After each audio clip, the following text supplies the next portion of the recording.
Welcome to the second annual DEFCON Recognized Awards. We actually gave it a name this year.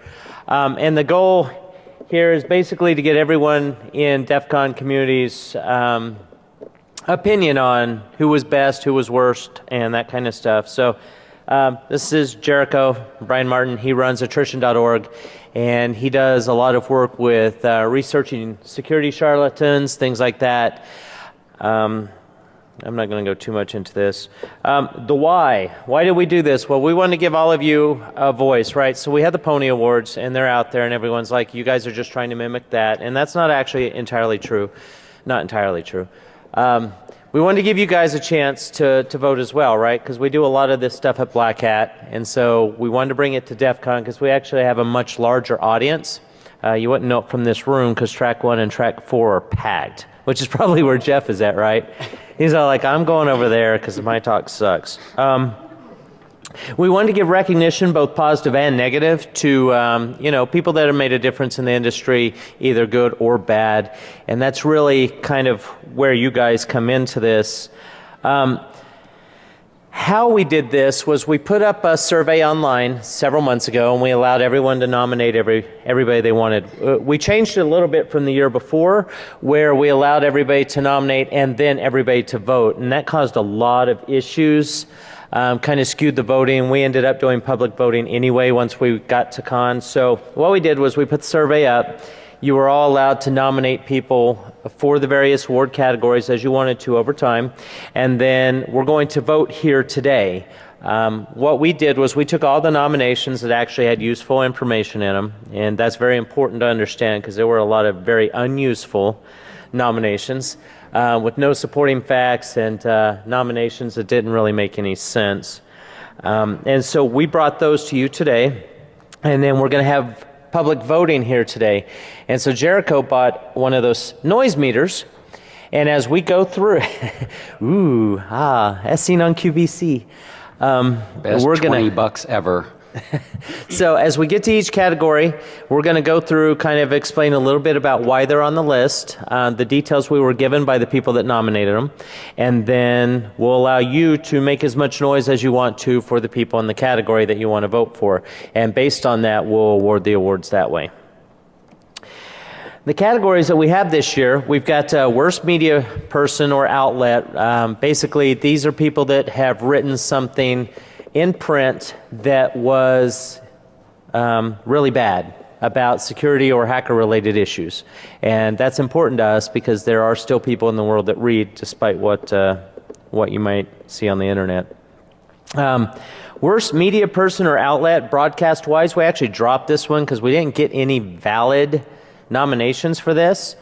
We did want to bring up that we had some local media try and sneak in again this year that were kicked out last year with TV cameras and that kind of stuff, and they were doing covert interviews in the hallway, as covert as you can be with a huge shoulder camera and microphones and that kind of stuff. So they were booted again, but we don't have many details on that, so we've actually dropped that category for this year. We have the best privacy enhancing tool, product, application, so we've got multiple products there as well. We've got the best security or hack-related Twitter feed. We got a lot of nominations on these.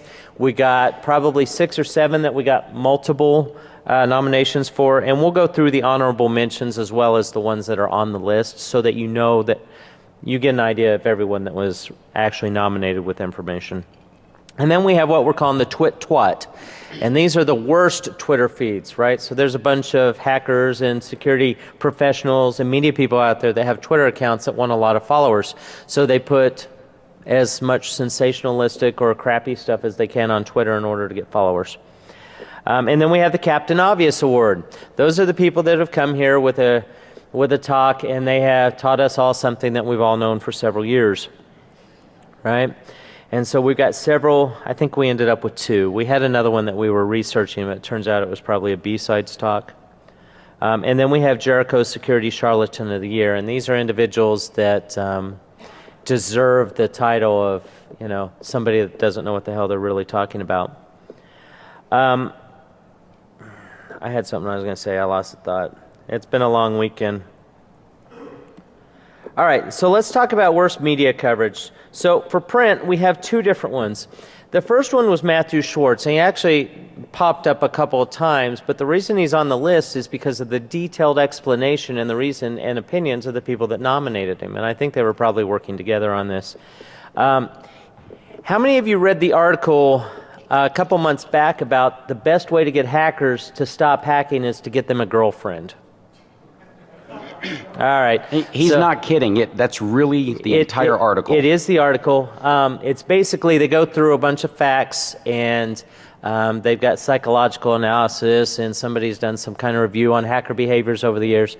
And so somebody sat down and put all this together and wrote an article, and his name is Matthew Schwartz. And the idea was that these hackers, if you want to get them to stop hacking, you've got to get them a girlfriend.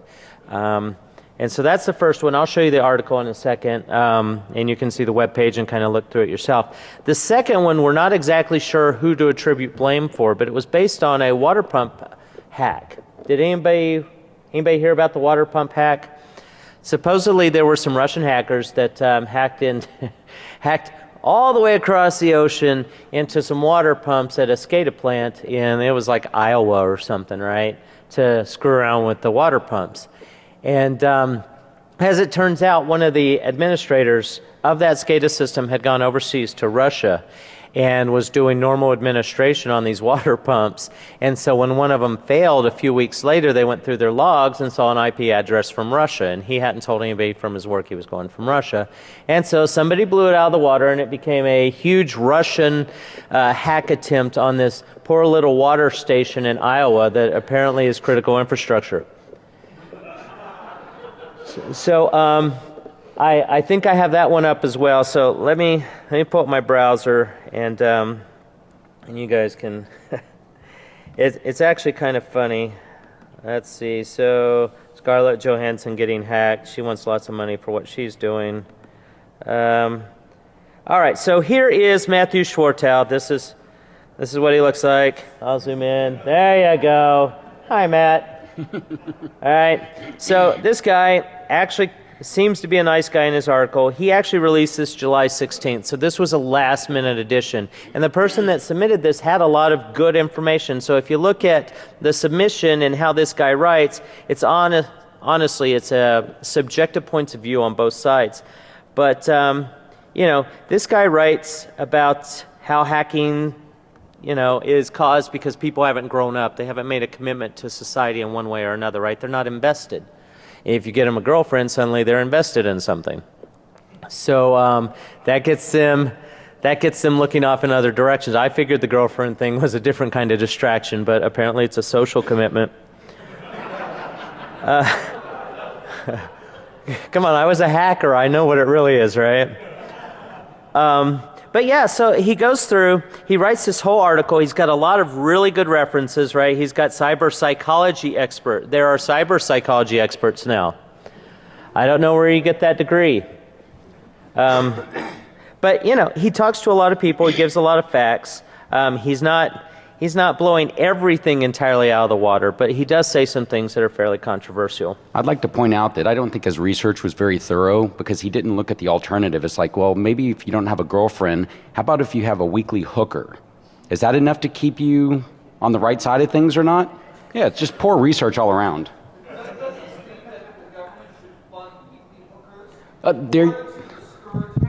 There you go. So DHS can give us a grant here for DEFCON. You walk in, you pick up your program, I'll take this hooker, and you have a weekend of fun. And that way for the rest of the year, you're not a menace to society. I'm sure Jeff's going to go for this. Wow. Oh, and it is equal opportunity. We'll have the beefcakes lined up with the rest. The beefcakes. No, Tracy, you can't have a beefcake. Oh, no, VIP will be above and beyond that. Yeah. Yes. Yeah. This is like hooker welfare, right? You get only what the government can. Here's your cheese and here's your hooker. We are creating jobs. And insert joke about stimulus package. Wow.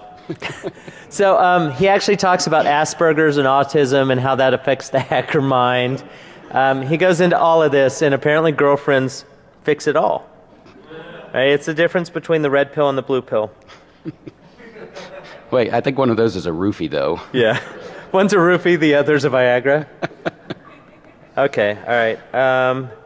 And then here is the water pump hack, right? So this guy, they actually put a picture of him and his family in the article because it wasn't embarrassing enough. He went to Russia and apparently hacked his own system. But what happened was he went to Russia with his family, right? And that beautiful family picture. I feel bad about that. So something happened. The water pumps went down. They saw an IP come back because he had been asked to come fix the water pumps at the utility. He gets out there. He does his thing. He comes in securely, but still coming from a Russian IP address. And then a few weeks later, something goes bad. They're looking through the logs. They see a Russian IP address, and all hell breaks loose. That's not the worst part of it. Somebody leaked the story to the press to the point that it went all the way across. It popped up in magazines, online ads, or not online ads, that would really be bad. Online print articles, things like that. It was in dozens and dozens of news articles all over the internet that this guy, that Russia was hacking these water pumps from across the pond. And it turned out, he's like, I wasn't manipulating the system or making any changes or turning anything on and off, right? All he did was log in to check the status of some pumps and give his advice because, they're his pumps. There he is. He looks like a hacker. Actually, it looks a little bit like Jericho. Did you shave your head? Thanks for pointing this out in front of everyone. And by the way, when he logged in, he did it through secure VPN, and from what I understand, there weren't any login failures or anything. It was just one pop in like any other. It's just the IP address alone that caused the chaos. Right. Yeah, so that was it. And so that was the second one. So we got some other nominations. They were really, really terrible, to be quite frank with you. People were just posting links and gave us no details about why it was bad. And as you guys have probably read on the page, we really need the details and some analysis, right? You don't just pop information up there because you're in a hurry. If you're going to nominate somebody, at least go through the trouble of actually justifying why. Social responsibility. Right. So we'll go back to the slide, and we're going to do our voting.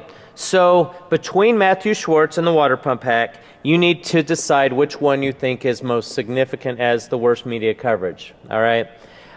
So if you want to vote for Matthew Schwartz, make some noise.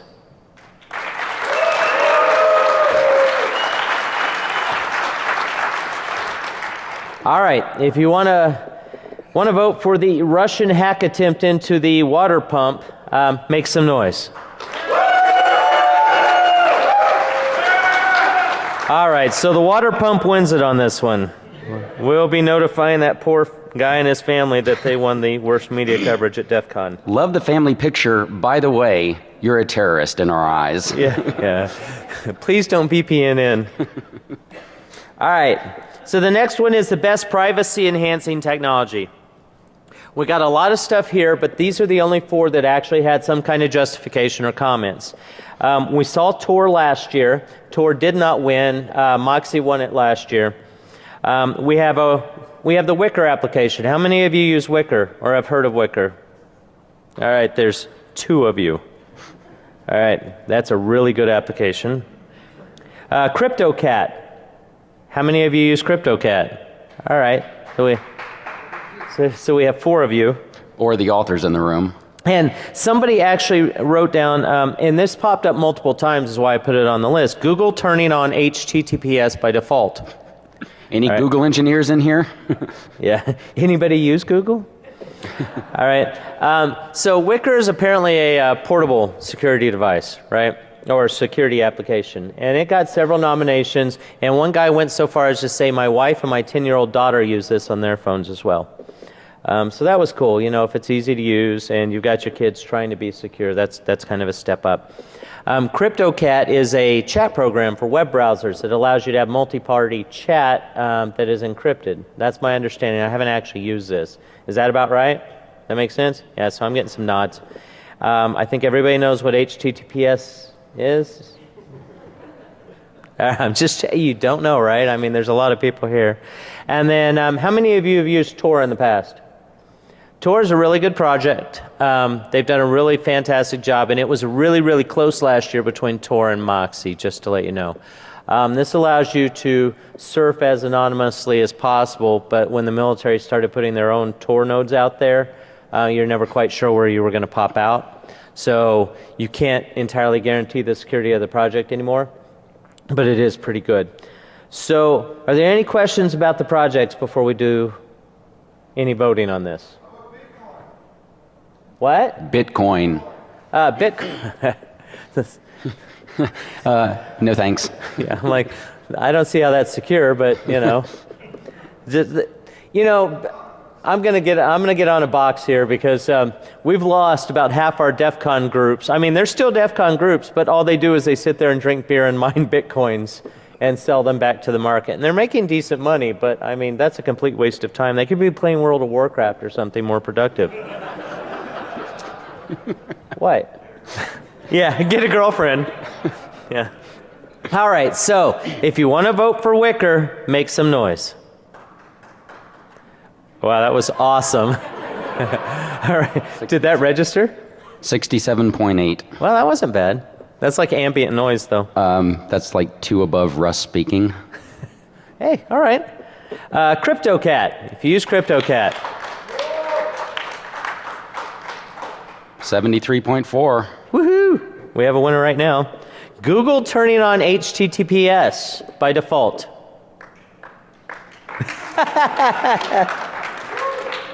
Sorry, Russ laughed and skewed that one, but it still didn't win. All right, and then the onion router, Tor. Hey, cool, you guys are keeping this easy on me. It's the last one in the list. I won't have to remember anything later. This is awesome. All right, so we're going to go to best Twitter feed. How many of you are actually paying attention to Twitter? Liars. Come on, Yeah. more of you are. Yeah, so there's a lot of people on Twitter. There's a lot of people that have accounts. There's a lot of people that are subscribed and following other people. And there's even more people that don't actually pay any attention at all. So it was actually quite a challenge to get people to submit best Twitter feeds. But these are the top 4 as far as nominations go. And we did actually get a lot of nominations on the Twitter side. And so for honorable mentions, ones that are not on this list, we have Need a Debit Card.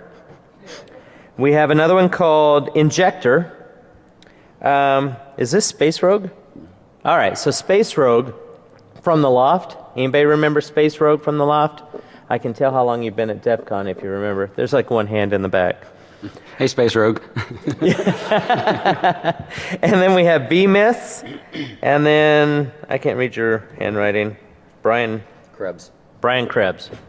All right. That's not an exhaustive list, but those are the ones that popped up at least more than once. Right. So those are the honorable mentions. For the actual 4 we're going to vote on, what we've done here is we've shown the number of tweets and the number of followers. So we have Spider Labs. I'm sure most of you have heard of Spider Labs. If you haven't, it's a really good Twitter account to follow. They do a lot of research and stuff like that. It's decent. Attrition.org. I don't know who those assholes are. That's actually Brian's, Jericho stuff. And that is legit. He did pop up. He tied with Spider Labs here. We have Your Anon News. So there's actually a whole lot of people following Anonymous on Twitter, oddly enough. And then we have Packet Storm. And I'm sure if you've been in the security community more than 6 months, you know who Packet Storm is as well. So you'll notice that the number of tweets is not necessarily tied to the number of followers that you have. But these are the top 4. Have any of you looked at any of these tweets from these groups? Anyone? All right, cool. So there are people that are following Twitter. The reason this is so dangerous is because at this point, if something happens in the world of security, we don't have to wait for printed press or broadcast press anymore to get the word out, right? Somebody's heard about it, somebody's going to tweet it, and somebody's going to go out and retweet it. I don't think that's me. Russ was backing up, sorry. Yeah. I've been here all weekend eating buffets.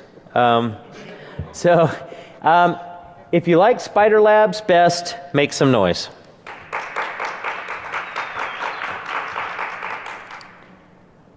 All right, cool. Attrition.org.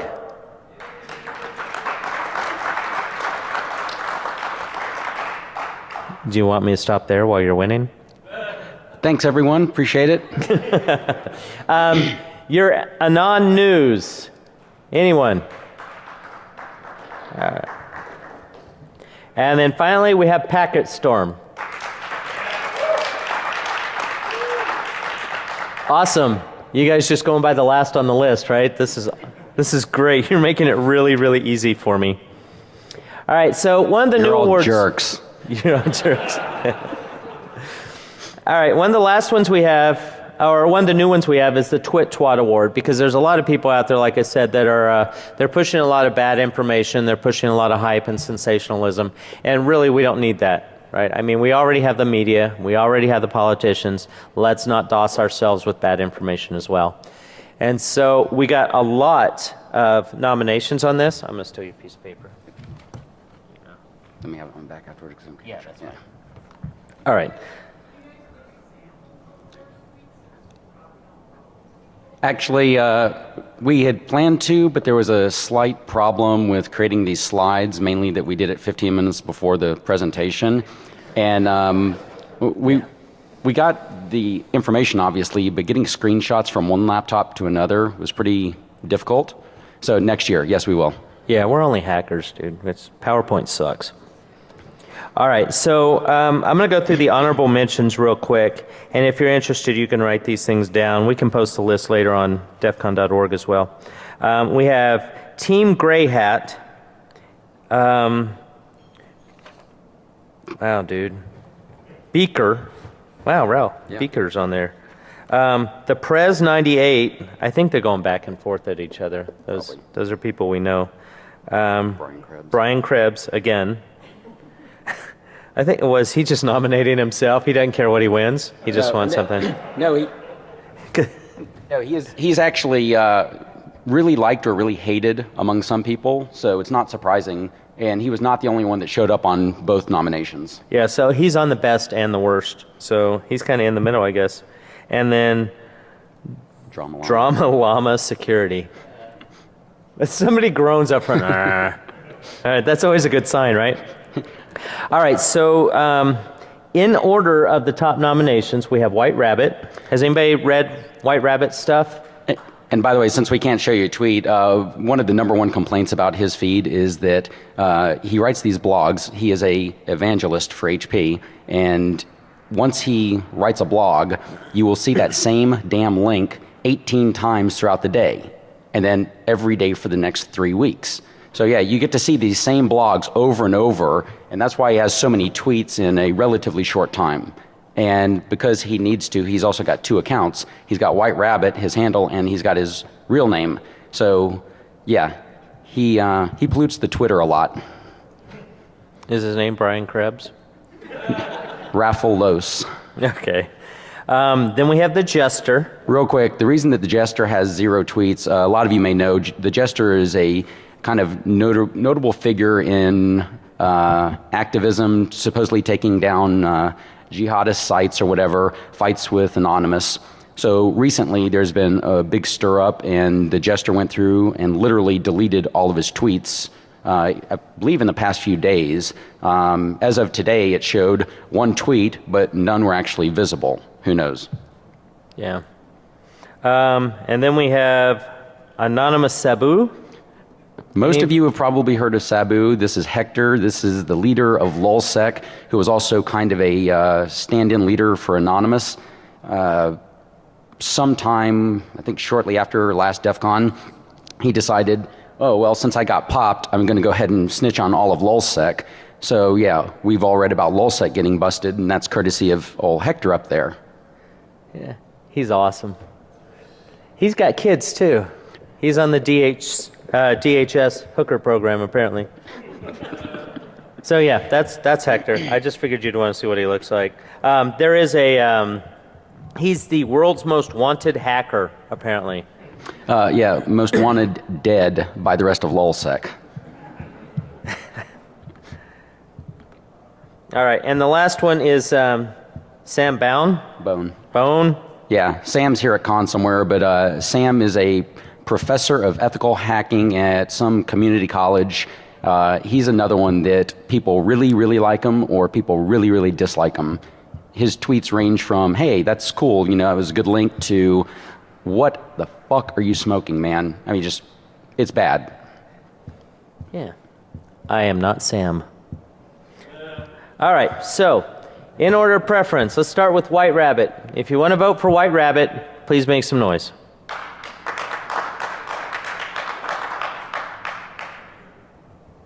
All right, the Jester.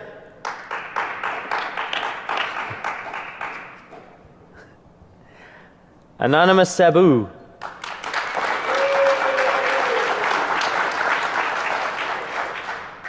You guys are going to screw me on this one, aren't you? And the last one is Sam Bone. Yep. Just moving to the bottom? Yeah. I can't, it's PowerPoint. Sabu. Yeah, all right, cool. All right, so Anonymous Sabu won that one. All right, so how many of you have been to a lot of talks during DEFCON in the last 3 days? All right, and by a lot, I mean more than one. All right, I know there's parties and other stuff going on. So Brian came up with the idea this year to create a Captain Obvious Award, right? So this is DEFCON, and what we want to see talk-wise are things that really, really make a difference, help us learn things that haven't been known for, you know, several years. And so we had 2 talks. Like I said, we had a third one and found out it was actually at B-Sides. Somebody nominated something from B-Sides. So the 2 talks we have, there was one by Kenneth Gears called The Art of Cyber War. Did anybody see that? You walked out of it? It was that good, huh? Well, very quickly, why was it so bad? He was trying to show the art of war of Sun Tzu, right? And how it applied to cyber warfare. And it was all fluff. There were really So he says it was all fluff, no content. And if you made it all the way through the talk, at the end of his presentation, I walked up and I said, hey, can I get your email address? I'd like to discuss this. And he's like, yeah, sure. And I said, because you got the entire presentation wrong. You don't know anything about cyber war, and it's clear, you know. And yes, I'm a little jaded. I was one of 2 authors that wrote an article that specifically says the art, or Sun Tzu and the art of whore, because we should not be using Sun Tzu in any cyber context. It's a bad analogy all around. So I went to the Q&A after, and one of many questions, because he didn't really answer any of them, but one of the questions I put to him is, so you're talking about cyber war. That's your entire presentation, but you never defined it. What is cyber war? I asked him 3 times and he couldn't define it. He wouldn't give me his definition. And I think that really puts it into context that if you can't define your own topic, why the hell are you speaking about it? That's a good point, right? So yeah, Kenneth Gears, and we got several hands there, so we realized there were some issues in that talk. And the next one was Anonymous and the Online Fight for Justice. How many of you actually saw that talk? All right, was it decent? What'd you think? No, they got up on stage. They originally thought they were going to be there for 2 hours. Right. So they had this whole big old, we're going to talk for an hour, then take questions. Realized they couldn't, so they just started cutting their talks completely in half and trying to just say a couple words about who they are. Right. And the entire talk is basically, hi, I'm so-and-so. I'm here, and this is what I think. Thank you. And then sat back down without any content at all. Right, Wow. and not only did they do that, but some of them got up and basically spent 5 minutes giving their bio and then sat back down. It's like, The original, Amber was the one that went up. She was up there for 10, 15 minutes just talking about, this is what I did with CNN, and this is why I'm not there anymore. Thank you very much. This is who I am, and had nothing about... right. So in the long run, the panel was 1 hour, but probably had maybe 5 to 10 minutes of actual talk about Anonymous. And it's unfortunate because a few of the people on the panel had very, very interesting backgrounds related to Anonymous. You know, there was a lawyer up there, Biella Coleman, done all sorts of research. They had good content, they just didn't give it to us. Right. So it was just a bad talk, right? You don't want... if you're going to a talk, you want to see the content, right? You don't necessarily just want to hear about the bios. So, And real quick, by the way, the Q&A after that talk was outstanding. I mean, the room was packed. Of course, there's small rooms, so there was like 50 people. But the dialogue, the back and forth, was great. I was like, that should have been the presentation. That would have been interesting. all right. No, but we can type them up real quick. Yeah, we actually agree with that. Alexander's talk. Seconded. Yeah, that's fine. We can do that. We actually have had people come up and complain about it, but nobody actually nominated General Alexander, and we kind of wondered at that ourselves. That was the third hour. That was right after I left the room. So Summarize it by DEFCON kids are cool and hackers are needed. that was it, huh? How long? Is that what he said? We're hiring? That was the last slide. That was like 10 minutes. What? The URL for the recruiting site. Wow. Okay, so he came here as a recruiting tool then. Oh yeah, All right. propaganda machine. So let me add him on here, and you guys can vote for him. And we'll just call him the general, because that'll be funnier. And we're going to make sure Jeff gives him the award. In case you didn't notice, he had bodyguards. Yeah, with guns. And it was funny. Somebody was talking about it, and they're like, if he came to DEFCON and he just walked through the conference area, nobody would have known who the hell he was, right? Because he really doesn't stand out at all. So, There was another general here, a woman, by the way, who did not, she was plain clothes, just blended in with no ambush. Did she Right. show up with him or? Interesting.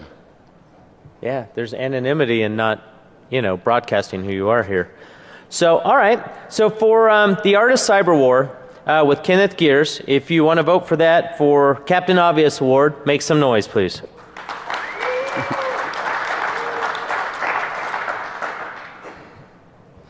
All right. So, Anonymous and the online fight for justice. Make some noise. All right, and then finally, if you were really disappointed in the general, make some noise for us.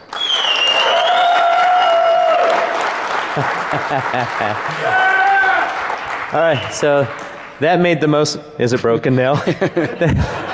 That made the most noise out of any of the votes you guys have had up to this point. So thanks for adding that to the list. I'm glad somebody actually nominated that. Excellent contribution. Here, you can have the Limitless Smart Shot. Fuel for your body, focus for your mind. If you want it. You want it? All right. I'm not going to throw catch it. Nice. Yeah. They tagged somebody in the head yesterday at a talk, so I'm a little bit hesitant to do it. Because I am a white boy from Oklahoma, I know I'm going to hurt somebody if I chunk anything into the audience that's not foam coated. And I don't want a red card for that. All right, so finally, security charlatan. I'm going to let Jericho get up here and talk about it. This is kind of his bailiwick. He's been doing this for a really long time. If you've followed Jericho or attrition at all over the last 15 years, you know what kind of work he puts in all throughout the year. This is not a 15-minute thing that he does, and this is why Jeff asked him specifically to be involved in this. So I'm going to let him come up, and he can do it from there. Thanks. I actually gave a talk at Black Hat, 13 years of errata, because that's how long it's been running. And the talk was basically like a behind the scenes, all the stuff you don't see, including the blowback and the charlatans screwing with me. It's an interesting history behind it. So, oh, thank you. Yeah, it had lots of squirrels in the presentation to keep it lively. So the Security Charlatan Award, these nominations all came from other people. They did not come from me. I had no influence on the nominations here. I want to make that very clear. I can tell you that looking at this list, 5 of them do appear on the errata pages currently, 2 do not. I'm not going to tell you which. If you know, cool, keep it quiet, because I want to see where this goes. So the first one, Steve Gibson. Anyone familiar with him? He's been around a while. Couple. It's like Gibson Research Center or something. He's the guy that has this uncanny ability to write the most convoluted, weird tech paper. You'll read through it and you're like, wow, this is either the most brilliant thing I've ever read or, oh, he invented TCP/IP again. Interesting. Okay. Yeah, So- you might actually recognize him as GRC. I Yeah, think he calls himself GRC in Gibson a lot of stuff. Research Center, yeah. Right. So historically, a lot of his stuff is basically reinventing the same thing. I think he reinvented cookies, something like SynFlood he reinvented under a new name. It's a common problem. Rick Flores, anyone familiar with him? No? Rick was nominated for apparently giving some presentations on social engineering that probably would have won the Captain Obvious Award. Raffalos, White Rabbit, which we mentioned, he actually, did he win? No, he didn't win. Yeah, White Rabbit, he's been nominated for his role as the evangelist for HP. Ankit Fadia, anyone familiar with him? One of the early Indian whiz kids. Yeah. His entire start came by age 16. He decided to write a book on hacking that was 32% plagiarized. Right now, he currently enjoys giving talks to little business groups and makes between $15,000 and $25,000 per talk. Yeah, figure that one out. His slides have not changed a whole lot, and he still, to this day, teaches you how to own a computer using NetBus. If any of you are like, oh, what's NetBus? It's that old. We have Rahul Tyagi. He's a recent addition. Oh, shit, I just gave that away. He's up for plagiarism. He's another Indian whiz kid that decided, oh, I'm going to write a book and I'm going to take the shortcut, plagiarized all kinds of stuff. InfoSec Institute, anyone? No? So InfoSec Institute, they offer a wide variety of training, and some of their training has been questionable, some of it has been plagiarized. There's quite a bit of stir around them regarding this. And finally, Ira Winkler, anyone? Yeah, apparently Ira Winkler just got nominated as president of ISSA something? ISSA? Yeah. So Ira's claim to fame historically was, I can hack any of you, any of your companies, and I can steal $1 billion. Doesn't matter if you have $1 billion, he can do it. And second, if you're a hacker, you're stupid. He can train a monkey to do your job. And he said all this while offering ethical hacking services.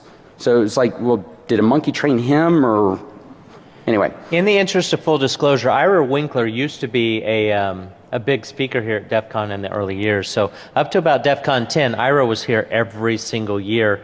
And then something mysteriously happened and he quit coming. And so now he's on the board with ISSA International, as I understand it. Right. So these are the nominations. We will go one at a time. Steve Gibson. So for everyone that walked into the room afterwards, because we've about doubled our population in the last 3 minutes, what we're doing is we're voting for the Security Charlatan of the Year. The nominees are up on the screen. We're going to go through the names one at a time. When we get to that name, if you want to vote for that guy, make as much noise as you can. The person that we have the most noise from the sound meter will win the award of Security Charlatan of the Year. And we actually take great pride in trying to present that award. It's never actually been physically accepted, and Actually, last year's winner was Greg Evans. Who knows Greg? Yeah. So, in the interest of full disclosure, he was the #1 most nominated again. People actually gave justifications, but we wanted to change it up a little bit. We don't want him to win it every year, despite him probably deserving it. So last year, Hall of Famer. trust me, in 10 years, lifetime achievement, he's probably there. So last year, Russ and Jeff, they actually had these really cool awards made up and everything, and I figured, I'm not going to mail this to him, or if I do, I'm going to wait until he's in prison, one or the other. So instead, I put it up on eBay, and it ended up selling for a stupid amount of money, like $200 or something, which we donated to charity. So there is a little sliver of good in him, but not intentionally. All right, Okay. so make noise as you hear the one you want to vote for on the list. And you can vote multiple times. So, once again, Steve Gibson.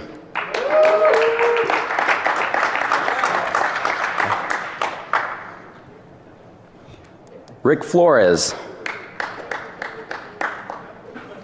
Wow, that was weak. White rabbit. One gentleman down here clapping like a rabbit humps. Ankit Fadia.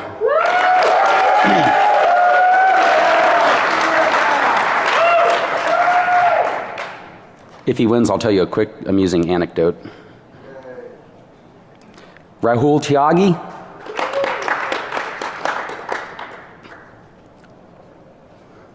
InfoSec Institute.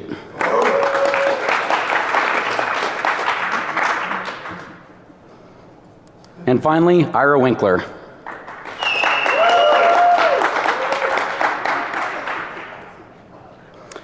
So, it looks like Ankit Fadia wins. So about a year ago, he was doing a speaking engagement at some like future business leaders or whatever in Denver, Colorado. And I got wind that he was going to be talking, and it was actually not even a mile from my place. So I tweeted to him and I said, hey, I'm going to show up, and afterwards, when you come out, I've got some questions for you. You know, I'm being a journalist, whatever. It's not even ambush journalism. I told him in advance that I was going to be there. I didn't say what the questions were. So it's at a restaurant down in like the basement meeting area. I get some food there, and this is in the middle of winter. It's, I don't know, 10, 20 degrees out. So I walk down to the restroom, which is near there, and I notice a Denver police officer is stationed down there. I'm like, okay, that's interesting. You know, that's not the usual post for him. Go back upstairs, and I decide to wait in the lobby because, you know, 10, 20 degrees isn't very friendly. The cop comes up at some point and asks me who I am. So I tell him, and I'm like, you know, I'm Brian, I'm a journalist. I'm waiting for this guy to leave so I can ask him some questions. He's like, well, do you have a press pass? I was like, no, you know, it's a website. I'm basically a blogger. He's like, well, and I said, well, let me stop you, officer. You know, recently the courts have ruled bloggers are journalists, blah, blah, blah. I said, I'm telling you exactly what. And I even had a printout of my questions on the website, and I gave him a copy, and I said, you know, feel free to look me up. My name's Brian. I live a mile from here. And then I asked him, you know, are you District 6? No, you're not. Why are you District 3 down in District 6? Oh, it's downtown. You know, we had a good rapport. And so I asked him, I was like, you know, why all the attention? He said, oh, well, we had reports that you're here to kill him.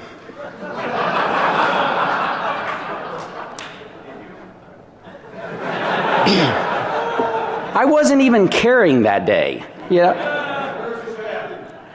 So, yeah, that kind of took me by surprise. And, you know, then when I started into a little rant about, hey, wait a minute, isn't lying to a police officer a crime? And, you know, the cop's like, oh, yeah, meh. And I was like, you know, this guy's a pure fraud. And apparently I was a little animated. And the cop's just like, whoa, shit. What did I get in the middle of? So 2 hours later, the restaurant's closing, no sign of Fadia. The restaurant manager comes out. He starts to give me grief. And I'm like, look, man, I just had dinner. I'm waiting outside because the cop kicked me out of the lobby. I'm out there, you know, freezing. I said, what's the problem? I'm a journalist. I'm waiting for someone. I want to ask questions. He started getting all defensive, like I was attacking him or his restaurant. And I was like, no. Great food, bad guest. That's all. So then they locked the doors, and he said, oh, he's not in the building. I was like, how does that work? So at some point, probably with my luck 2 hours earlier, they snuck him out the back door through the alley so he could avoid me. So these are the kind of people that end up on the charlatan page, you know. If you are a researcher in the security field and you go through that length to avoid legitimate questions, something's probably wrong with you and the way that you're presenting. So anyway, that entire story with a lot more detail is up on Fadia's charlatan page. And for those wondering, Flores and White Rabbit are the two that are not on the charlatan page right now. So, thank you. Yeah. So, with that, we are done with the 2012 awards. I do want to put a word out there. We're going to do it again next year. We do need full participation in the nomination process. So keep your eyes open. Figure out who's out there messing things up or doing it right. If you have ideas for nomination categories, let me know. I'm Russ at defcon.org. You can't spam me any more than I'm already getting spammed. And also, you can nominate throughout the year, even before we open it up with the survey and everything. If you see something that bothers you, send a mail, you know, because we will keep track and add it for the next time. Yeah, and so be here next year. Let's vote again, and let's hear it for the general and Ankit, because they did a great job getting on the list. All right. Thanks, guys. Enjoy the rest of DEF CON, and we'll see you at the closing ceremonies.